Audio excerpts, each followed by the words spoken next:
Muitas pessoas falam sobre Fórmula 1 2014 ser o pior jogo feito pela Codemasters, um jogo extremamente bugado e atualmente esquecido pela comunidade de Fórmula 1.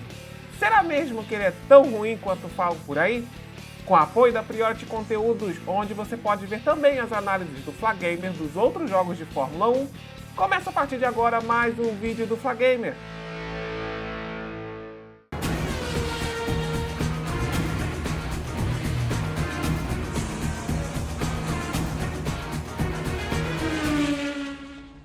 Ao iniciar o jogo Fórmula 1 2014, reparamos logo de cara que o modo teste de jovens pilotos presente desde o Fórmula 1 2012 foi substituído pelo rápido e sem graça modo de teste que serve para definir o nível de dificuldade ideal, baseado nas suas habilidades de pilotagem. Uma simples corrida de Monza no qual vai definir o nível de dificuldade que proporcionará, em teoria, corridas disputadas.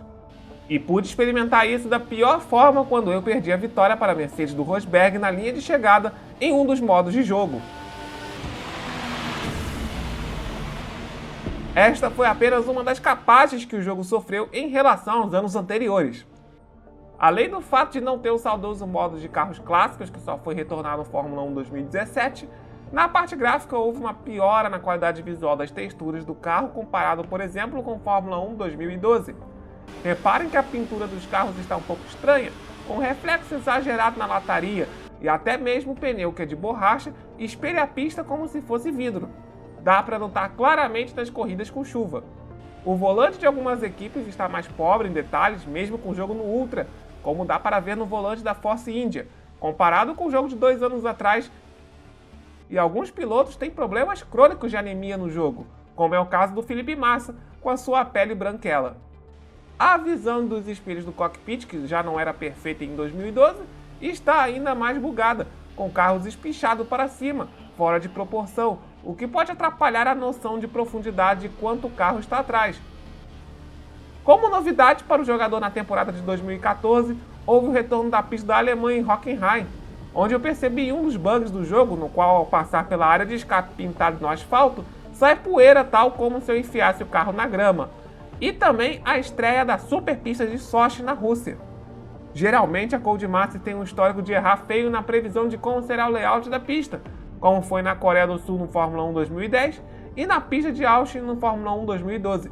Mas aqui em Sochi, eles chegaram muito perto do que realmente seria a cara do Grande Prêmio da Rússia. Devido à mudança de regulamento para aquela temporada, as opções de setup do carro também estão mais limitadas, não dando mais para ajustar a relação de marchas. Pelo que eu consegui jogar do Fórmula 1 2014 no período de férias do canal no final de dezembro, achei ok a jogabilidade no controle, embora ainda pareça que está com auxílios ligados, como o de direção. Tinha a sensação de não ter a mesma liberdade de virar e parecer que eu estou andando em trilhos. Quando voltei a jogar o Fórmula 1 2012 com o controle, senti que a dirigibilidade era um pouco melhor e mais fluida com o joystick. Em relação ao volante, teve uma melhora no Fórmula 1 2014 pelo fato de não ter mais o lag que me incomodava bastante no Fórmula 1 2012. Mas ainda precisa fazer a atribuição manual dos botões e depender do teclado para navegar nos menus. Mas a jogabilidade no volante com as configurações padrões para mim me pareceu boa. Talvez a única coisa que eu tentaria mexer seria na sensibilidade do acelerador do Fórmula 1 2014, que estava um pouco sensível demais. Para minha surpresa, contudo, ter utilizado o volante não converteu no cronômetro, o que é pouco usual em jogos de corrida, como visto nessas duas gameplays que fiz com o Massa em Abu Dhabi, uma com o volante e outra com o controle. O nivelamento das equipes no jogo está um pouco mais equilibrado do que eu lembro da temporada 2014 real. Bem, era a impressão que eu tinha quando fiz as corridas curtas, mas na primeira oportunidade de corrida longa que mostrou, de fato, o passeio da Mercedes, igual à temporada real, muito à frente das demais nas corridas. A Ferrari e Red Bull disputavam alguma coisa, mas não pela vitória. E às vezes temos um protagonismo da Williams, além da antiga McLaren e Mercedes em seu último ano de parceria, ainda estar na zona de pontuação antes do fatídico 2015, quando a Honda entrou na equipe. A inteligência artificial poderia ter um pouco mais de malícia em saber desviar quando a roda ficar presa no outro carro. Em relação ao sistema de danos, não é muito convincente. Tudo bem que bater não é o objetivo num jogo de corrida como Fórmula 1, mas os carros parecem tanques de guerra.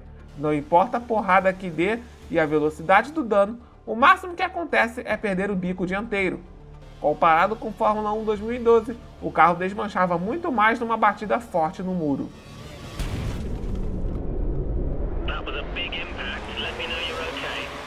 O sistema climático do Fórmula 1 2014 não era aquela coisa super realista dos jogos de hoje, ou tão preciso quanto. Quando começa a chover, por mais que a imagem mostre uma rajada de chuva caindo, a pista demora muitas voltas para aparecer os primeiros reflexos e com isso a temperatura dos pneus intermediários recém-colocados iam para o espaço. Só muito depois que volta ao normal. E quando chove demais com o pneu errado, o jogador sabe através da temperatura azul que não está nas condições ideais. Sem o modo de corridas clássicas, temos ainda o mesmo modo carreira de sempre, nada muito inovador comparado aos últimos dois Fórmula 1 lançados, onde dá para perceber em corridas mais longas que pelo menos os pneus não se degradam com tanta facilidade, como foi no Fórmula 1 2013. Ainda chega nas paradas do box com nível aceitável de desgaste, embora o gráfico seja pouco claro, medido apenas com a intensidade de marrom. A prova é que facilmente conseguia levar o carro 2 voltas depois da volta ideal para parar, coisa que raramente consigo fazer nos jogos. Felizmente, anos depois, o desgaste de pneus seria representado por porcentagem, o que fica mais claro para o jogador. Além do modo cenário e aquele modo carreira mais curto que a cada 3 corridas você sobe de equipe caso bata o rival. O modo de jogo que citei também no Fórmula 1 2012 e que achei o meu preferido. Sem contar que também foi a última edição do jogo com o modo multiplayer local em split screen. F de Fade to Black.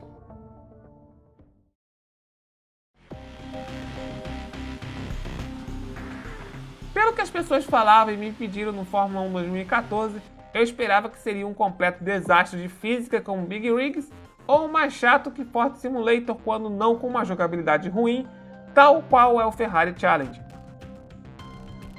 O que aconteceu de fato é que os jogadores estavam acostumados a terem novidades a cada novo Fórmula 1 que a Codemaster lançava, e nesta edição de 2014 achei nada que me chamasse a atenção. Esse vídeo foi quase um déjà vu do Fórmula 1 2012. Nenhuma justificativa que me fizesse comprar esse jogo.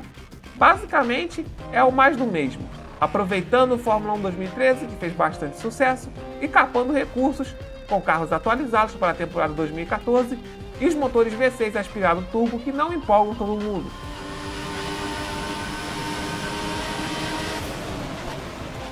Um DLC de luxo para arcar o desenvolvimento do super, mega, incrível Fórmula 1 2015 e a sua nova surpreendente engine para a nova geração que acabara de nascer, jogo que se tornaria um outro flop da Codemasters.